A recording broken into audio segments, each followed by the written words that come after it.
Hey guys, what's up? Scottish Duck here once again.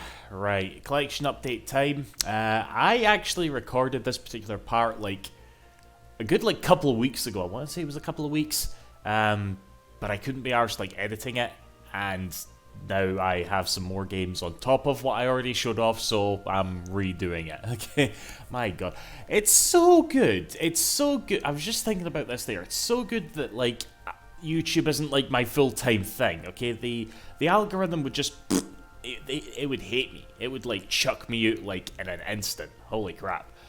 But whatever, I'm feeling it tonight, so let's get on with some games, shall we? Now, first thing I want to point out actually is some games that I've been playing digitally, and just to throw them out there, just to give my thoughts on them. The first one, and this was probably the biggest one, in between collection updates, Like a Dragon Ishin. I definitely want to take advantage of the getting it a few days early thing that Sega likes to do. I don't like that, but at the same time, of course, I'm going to do that. It's an RGG game. Yeah, I pre-ordered it on Xbox, played through it, and literally have nothing particular to say about it other than it's another RGG game. And I love RGG games. Okay, I took a week off work to play it. No regrets, played through it a good 50-hour playthrough. It's great, just as good as your typical RGG game, quite frankly. And yeah, like I said, nothing much to say beyond that. Like a Dragon Ishin, good shit, good shit. The other one I bought was a highly anticipated remake from a beloved survival horror franchise, the fourth installment, that got remade. It was a long time coming. Really glad we got it. And that was Fatal Frame 4, okay, or Project 04. I hear so many people say Fatal Frame now that I'm almost just saying Fatal Frame by default. I feel like it was a joke for me for a long time to just correct that because I grew up with it being Project Zero for the longest time. But god damn it, it's kind of getting there, isn't it? But whatever. Project Zero. I can't even remember the subtitle. Yeah, it wasn't that good. I don't think it was that good. Now I played the game. Excuse me, I let out a quick riff there. I did play Project 04 way back in the day on a modded Wii. There was a fan translation for the game, and I remember fucking nothing about it. I genuinely don't. I remember this one hallway that if you defeated the ghost in it, the game would crash. And that's it. I didn't remember the final boss. I didn't remember any of the girls' names. I didn't remember any of the ghosts. I don't even remember the controls that they had. They were. I don't remember hating them, but yeah, it was. This is such this was kind of an issue with Project 05. I feel much less than Project 05. Project 05 is a much better game in my opinion.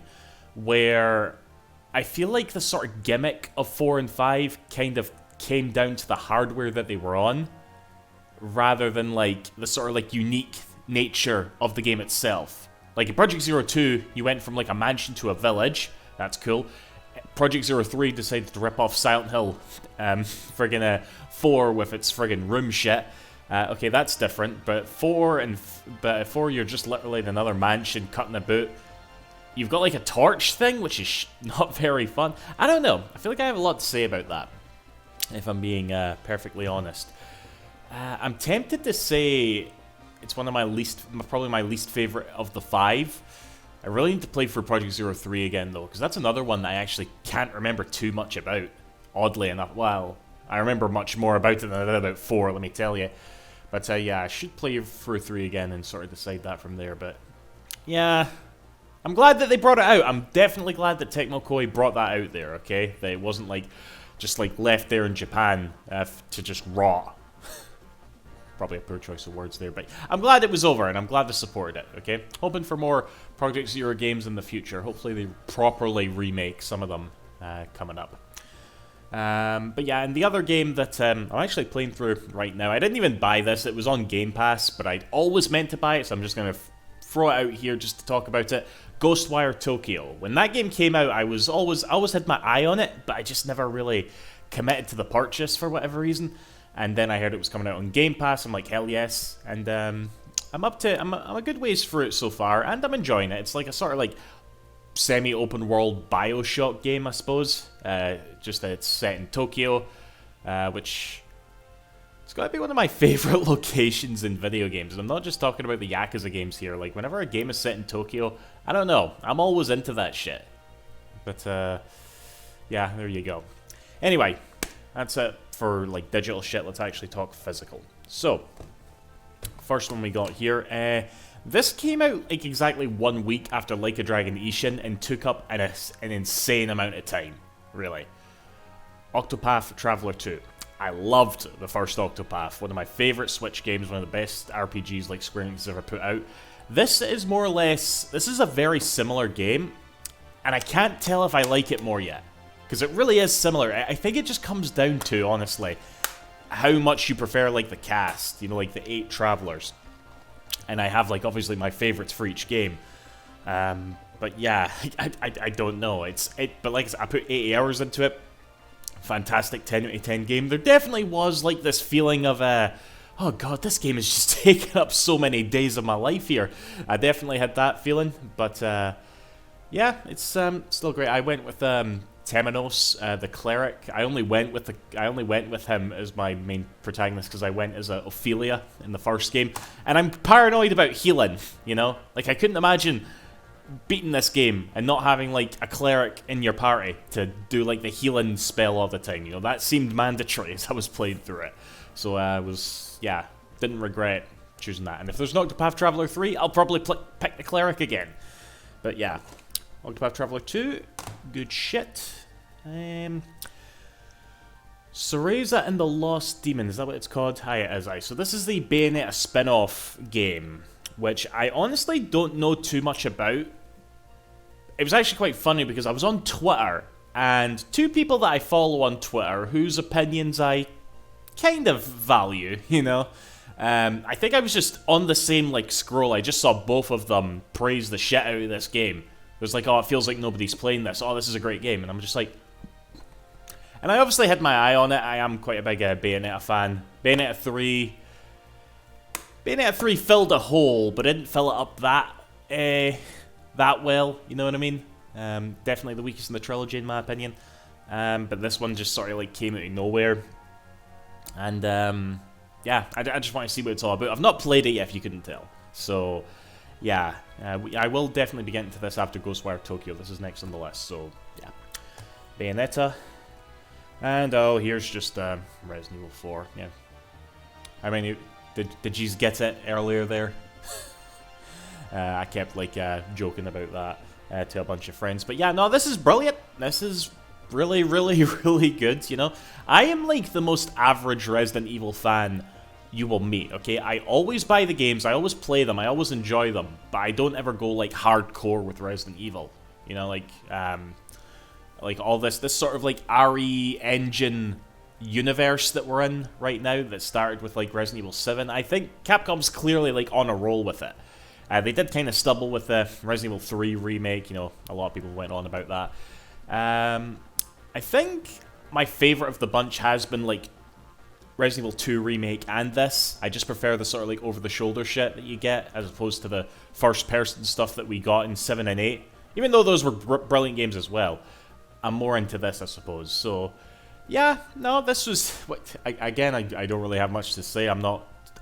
see, to be honest, I do think 4... This is going to be controversial. I do think Resident Evil 4 is quite overrated, okay? And I'm not just saying that because I'm a massive Code Veronica fanboy, and I'm bitter about Code Veronica not getting the remake. Don't you dare put the Resident Evil 3 remake team on Code Veronica and cut out a bunch of shit. Don't you dare do that, Capcom. But I do think it is, like, it's definitely one of the most beloved games of all time. And I do like it, but I'm also like, is it that good? Anyway, but this is good. This is very good. So that's all I can say. So, yeah, Resident Evil 4. Alright, next we have Metroid Prime Remastered. I only bought this because of FOMO, you know, because it was like getting scalped originally for like hundreds of pounds, and I'm like, holy shit, okay, I'm probably never going to own that physically, but then I saw it on Amazon for standard price, and I was just like, okay, and I bought it, and I think it's like been restocked or something, because I don't think anybody's having any trouble buying this now. I think you can go on Amazon, it's actually like off right now at like £30, so There you go. But no, this is really good. This is really good too. I do like Metroid Prime. One of my favorite Metroid games for sure. I hadn't played it, like, because I remember way back in the day I played Metroid Prime on the GameCube and I got all the way up to the final boss and for whatever reason just stopped. I don't know why. I just couldn't be arsed, which is odd. But then I got, I think the first time I actually beat Metroid Prime was actually when I downloaded Metroid Prime Trilogy on the Wii U, when you could download Wii games on that thing. I got that, played it there, and, you know, came to appreciate it a lot more. And now I've beaten it on this, and it looks really good. It's probably the best looking game on the Switch. Metroid Prime 4, if it ever fucking comes out, it's probably going to look like this, and that's going to be brilliant. So, yeah. Big ups to your retro for this. Okay, I guess I'll do this one next. Grimoire, what's it called again? Once More.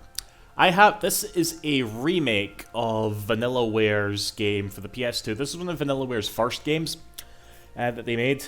And I will be honest, I wasn't like too fussed about it. It's basically a sort of like resource managing RTS sort of game.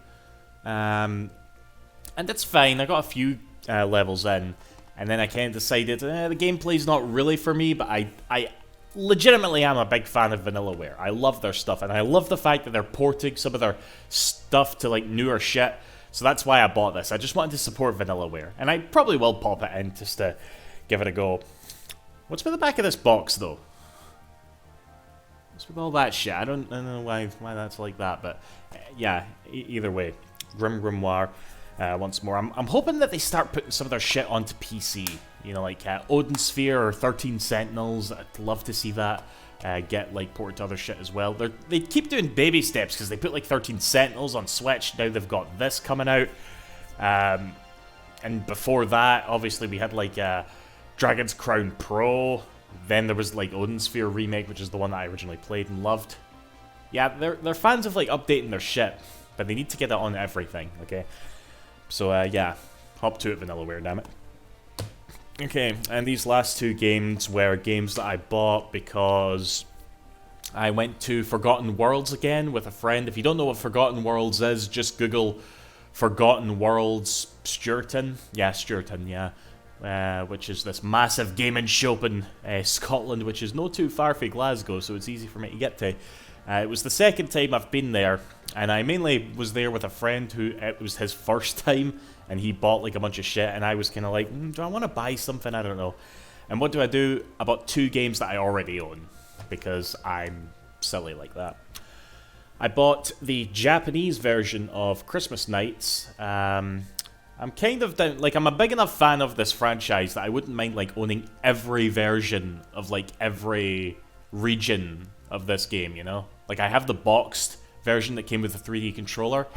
I have the PAL version and the Japanese version. I'm maybe gonna like see if I can pick up the American version at some point. I don't know. But I only have the PAL version of Christmas Nights, so now I have this, which is very nice. And I also picked up this Aiko. I already own Aiko. I own but this is like the second edition of Aiko that came out around the time Shadow of the Colossus came out. They basically reprinted Aiko to sort of like hype up Shadow of the Colossus, I suppose, because originally it only came out in this like cardboard version. At least in Europe it did, but then they released it in like a standard DVD case just before Shadow of the Colossus. I always remember seeing this in the shops and being like, "Oh, cool, they re-released it." So went ahead and picked it up again. There you go. It's no bad. This is one of my favorite games of all time, so I don't mind having another copy. Alright guys, that is that. Yeah. Once again, don't know when I'm gonna make my next video. You'll just have to wait and see. One other thing I do want to say, for those of you who've waited to the end, you know, that's always like a thing with modern YouTube I'm finding, you know, thank you for getting to the end of the video.